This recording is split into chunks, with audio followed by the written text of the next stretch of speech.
Hi mga preni! Marami talaga ang pwedeng gawin sa saging na saba. Tara, gawa tayo ng meriendang hindi madalas nakikita o natitikman. At dahil may leftover akong saging, gawa tayo ng masarap na merienda. Pwede din itong pang-almusal. At wag na nating patagalin. Tara, magluto na tayo. Ito ay 4 na malalaking hinog na saging. Mga tira ko lang ito mga preni. Mula sa reseping ginawa ko nung nakaraan. Durugin hanggang sa maging smooth. Maaari din kayong gumamit ng tinidor sa pagdudurog. At dapat durog na durog ito. Kailangan natin ng 1 3/4 cups all-purpose flour. Gumagamit ako ng ganito para siguradong walang namumuo. Maglagay din ng 1½ teaspoon of baking powder. Haluing mabuti until well combined. Maglalagay din ako ng 33 grams powdered milk. Any brand ay pwede. Haluing mabuti hanggang sa magsama na lahat. Maglagay ng 1/3 to 1/4 cup of water.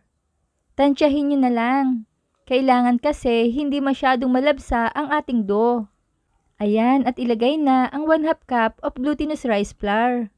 Haluin at maglagay ng oil sa kamay. Masahin lang mabuti ang dough hanggang sa maging smooth ito. Ayan, okay na to.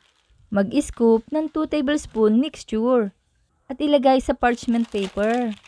I-fold lang sa gitna at i-flatten gamit ang rolling pin o pwede din gumamit ng baso. At kapag flat na ito ay lagyan ng sliced cheese. At i-fold lang ng ganito. Ganito talaga ang texture nito mga preni. Sticky talaga. Kaya dapat may oil ang kamay. Ayan, at gagawa uli ako para sa isa pang palaman idea. Ubi mahahalaya. Sundan ang recipe sa comment box kung nais mo. Doon ko ilalagay. Madali lang naman itong gawin basta sundan mo lang ang proseso. At ilagay sa grease tray para hindi dumikit. Iprito na ito sa pinainit na mantika, medium heat. At baligtarin para naman maluto ang kabilang side. Iprito lang hanggang sa maging golden brown o hanggang ang dough ay maluto na. Hanguin at iprito naman ang mga natitira pa. Alam nyo bang mas madali itong gawin kaysa sa regular na donut? At para naman sa coating, kailangan ng powdered milk and powdered sugar. Wala na itong sukat-sukat pa. Madami o konti ay pwede ito. Pagulungin lang ang mga banana donut roll hanggang sa mapuli coated na lahat. Mas madali talaga itong gawin dahil hindi mo na kailangang paalsahin pa ang dough ng matagal. Grabe, nakakatakam na.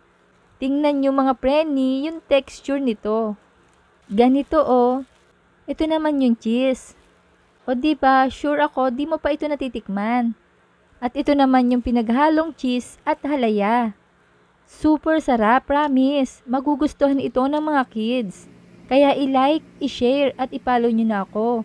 Para updated kayo sa mga reseping ibabahagi ko pa. Huwag kalimutan, cook with love. Thanks for watching. Bye-bye!